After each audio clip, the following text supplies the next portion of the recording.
What's good, YouTube? It's your boy, Blue Blood Sports TV, back at y'all with another one. So, two-time WBC super middleweight world champion, Mexican Ecuadorian superstar boxer, who is a light heavyweight title contender now, David Benavidez, the Mexican monster, the monster. We want to hear the monster.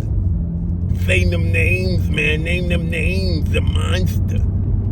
With that said, David Benavidez, in his words, said that he got the biggest win of his career this past Saturday when he defeated Cuban star title contender David Morrell Jr.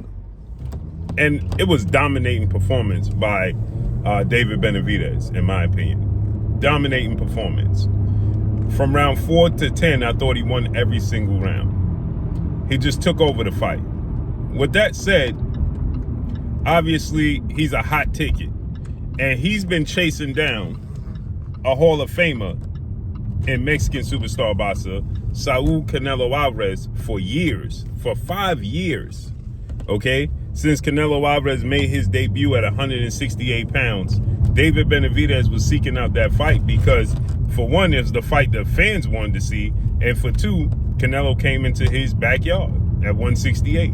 That's his wheelhouse, right? That was his division. And so with that said, the fight never came to fruition because Canelo Alvarez simply has no interest in that fight because he's not confident that he can win the fight, period. Right? No ifs, ands, or buts about it. So the work rate, the size, the accuracy, the durability, the ring IQ of David Benavidez is too much. The length is too much for Canelo. He knows it. His well-renowned two-time trainer of the year, future Hall of Fame trainer Eddie Reynoso, he knows it. The fans of Canelo Alvarez, they know it, right? So they're staying clear of David Benavidez. But with that said, Canelo Alvarez is now just jumped out the hot water into the fire, right? In my opinion, that's all he did. Because now in September 13th to be exact, Las Vegas at the Allegiant Stadium, Las Vegas Raiders Stadium, Canelo's going to face off against who? The pound for pound king, the undefeated 4-division champion, 2-division undisputed champion. Saul Canelo Alvarez has found himself not fighting Benavidez, but going to fight Terence Bud Crawford, who has 41 wins, no loss and no draw, 31 wins by way of knockout. And David Benavidez says that he's well aware, and he says, I don't want to sound like a hater. I'm not a hater. I'm not disputing anything. He says, I don't want to sound like such. He stated that, but I know that Terence Crawford knew for a long time that he's fighting Canelo Alvarez, and he's been strength training and building on muscle for a long time now, since the Israel Madrimov fight, August 3rd. And he says that people are going to be surprised just how strong he is with his ring IQ, his boxing ability, his savvy, and his skill set.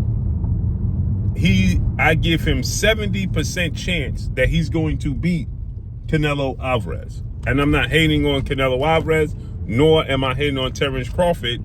I applaud Terence Crawford for being able to secure a massive fight like he's secured, right? So David Benavidez is letting the world know that, listen, I'm aware that Terence Crawford was aware that he was getting this fight with Canelo Alvarez for an extremely long time, and he's packed on and been packing on muscle for this fight that is going to be reactive muscle, not just bulking up, right? So he's saying Terence Crawford is not just bulking up.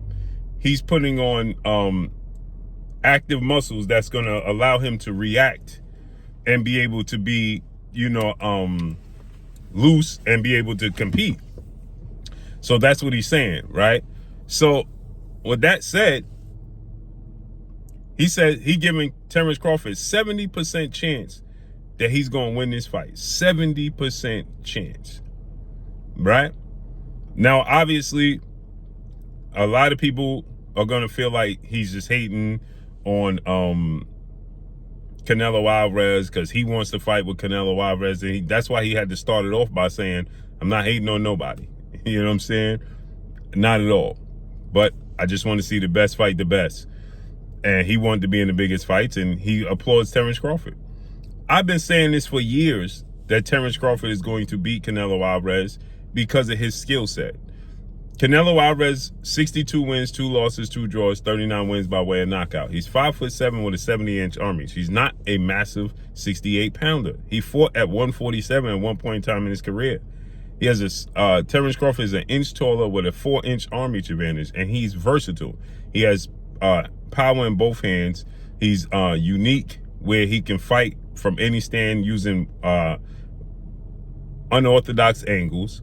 He's very accurate with his punches, and people are pointing to, well, Terence Crawford gets hit. Every fighter gets hit. Every fighter gets hit. It's boxing. Canelo doesn't get one-punch knockouts in his career. He doesn't do that anymore. He's an accumulation puncher. That's what he is. He's an accumulation puncher, period. So David Benavidez, obviously, the fans are going to say he's hating, but he's not. Right? Because he could easily say, like everybody else, Terence Crawford is too small. No, he gave you details, and he leaked the information that Terence Crawford has been weight training and building muscle for a long time since the Israel Majima fight. He's been aware of that.